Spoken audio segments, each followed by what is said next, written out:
કારણ કે હવામાન વિભાગની જે પ્રકારની આગાહી હતી એ આગાહી અનુસાર જ આ પ્રકારનો વરસાદ હવે શરૂ થઈ ગયો છે। અમદાવાદમાં મધ્ય ગુજરાતની વાત કરીએ તો આગાહી છે વરસાદની અને આગામી કેટલાક દિવસો સુધી આ પ્રકારનો જ વરસાદ રહી શકે છે। એટલે કે આવતીકાલથી સાથે છત્રી અને રેનકોટ રાખવો ફરજિયાત બની રહેશે, કારણ કે આ વરસાદ અમદાવાદમાં હવે રોકાય તેવી હાલ કોઈ શક્યતા નથી।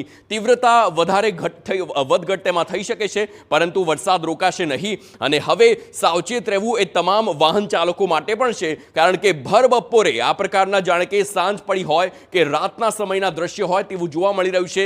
લોકોએ હેડલાઇટ શરૂ કરવાની ફરજ પડી છે, પાણી ભરાય છે, તેના કારણે વાહન ચાલકોના વાહનો ખોટકાય તેવી પણ શક્યતા છે। આ બધાની વચ્ચે હવે સવાલ ચોક્કસથી તંત્રનો પણ ઉઠે છે, કારણ કે આ પ્રકારે જો દર વખતે વરસાદ આવે અને એક જ કલાકના વરસાદમાં આ પ્રકારના પાણી ભરાતા હોય, આ દ્રશ્યો જુઓ, આ ત્રીજા દ્રશ્યોમાં દેખાઈ રહ્યા છે કે ટુ વ્હીલર ચાલક પોતાનું વાહન ઘસેડીને આખું લઈ જઈ રહ્યા છે, એટલે ક્યાંક ને ક્યાંક વાહનો બંધ થતા હોય છે।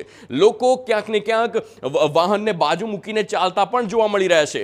આ સ્થિતિ દર વર્ષની સર્જાય છે, દર વર્ષે આ પ્રકારનું જોવા મળે છે, પરંતુ તંત્રના પેટનું જાણે કે પાણી ન હલતું હોય તેવો ઘાટ સર્જાયો છે। આખરે એક કલાકનો વરસાદ, જેમાં 3 થી 4 ઇંચ વરસાદ પડે અને વિસ્તારોમાં પાણી ભરાઈ જાય, આખી સોસાયટીઓ જળમગ્ન થઈ જાય, તો આખરે આ તંત્ર અને પાલિકાની ટીમો શું કરી રહી છે? આ પહેલા દ્રશ્યો જુઓ, અંડરપાસના એ દ્રશ્યો છે જે હાલ બંધ કરવામાં આવ્યો છે। મીઠાખળી અંડરપાસ, ત્યાં અત્યારથી જ ગેટ લગાવી દેવામાં આવ્યા છે, જેથી કરીને કોઈ અનિચ્છનીય ઘટના ન બને।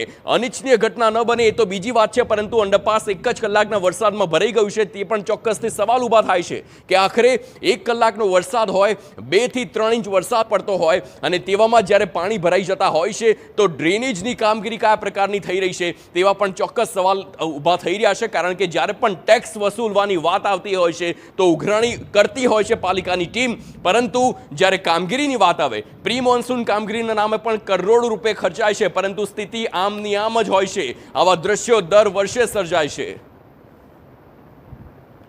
તો અંડરપાસ અમદાવાદનો આપ જોઈ રહ્યા છો, મીઠાખળી અંડરપાસના દ્રશ્યો છે જે હાલ બંધ કરી દેવામાં આવ્યો છે। આપ એ વિસ્તારમાં હોવ કે તે વિસ્તારમાંથી જતા હોવ તો અત્યારથી જ આપ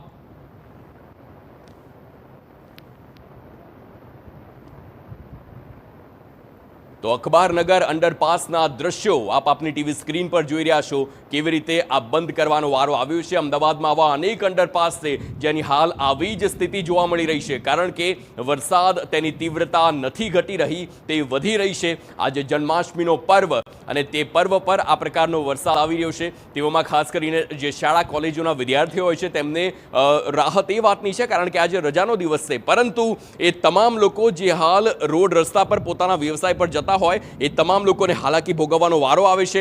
અંડરપાસ બંધ થતા અનેક રોડને ડાયવર્ટ પણ કરવાનો વારો આવ્યો છે।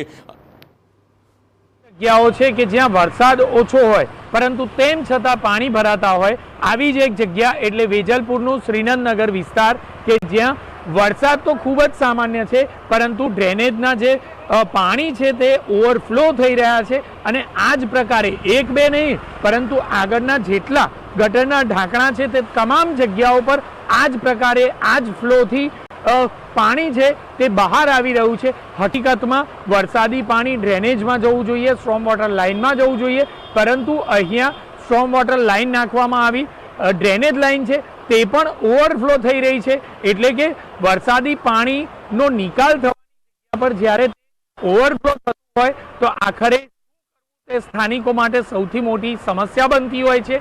આખરે કયા પ્રકારનું આયોજન આ વિસ્તારના એન્જિનિયરો દ્વારા કરવામાં આવ્યું છે, કયા પ્રકારનું આયોજન વર્ષોથી અધિકારીઓએ આ વિસ્તાર માટે કર્યું છે, કોર્પોરેટરોએ કર્યું છે, કારણ કે આ 1-2 વર્ષની વાત નથી, પરંતુ 20 વર્ષથી વધુ સમય વીતી ચૂક્યો છે, પરંતુ તેમ છતાં આ વિસ્તારની હાલત જેમની તેમ છે। વરસાદી પાણી કોઈ પણ પ્રકારનું વ્યવસ્થા કરવામાં અમદાવાદ મ્યુનિસિપલ કોર્પોરેશનના અધિકારીઓ સફળ રહ્યા નથી। કેમેરામેન પરમાર સાથે જિગ્નેશ પટેલ, TV9 અમદાવાદ। તો આપે જોયું અમદાવાદના વેજલપુરના શ્રીનંદનગરના દ્રશ્યો છે, જ્યાં 20 વર્ષથી એક જ સમસ્યા છે। તો આપણી સાથે એએમસીના સ્ટેન્ડિંગ કમિટીના ચેરમેન દેવાંગ દાણી જોડાયેલા છે, તેમની સાથે સીધી વાત કરીશું. દેવાંગભાઈ, આપનું સ્વાગત છે TV9 પર. અમદાવાદમાં હાલ જે પ્રકારનો અતિ ભારે વરસાદ છે, અનેક વિસ્તાર છે જ્યાં પાણી ભરાવાની શરૂઆત થઈ ગઈ છે. આખરે તંત્રની કામગીરી શું થઈ રહી છે? કારણ કે હજુ 1 જ કલાક થયો છે વરસાદનો અને પાણી ભરાવાની શરૂઆત અનેક વિસ્તારમાં છે.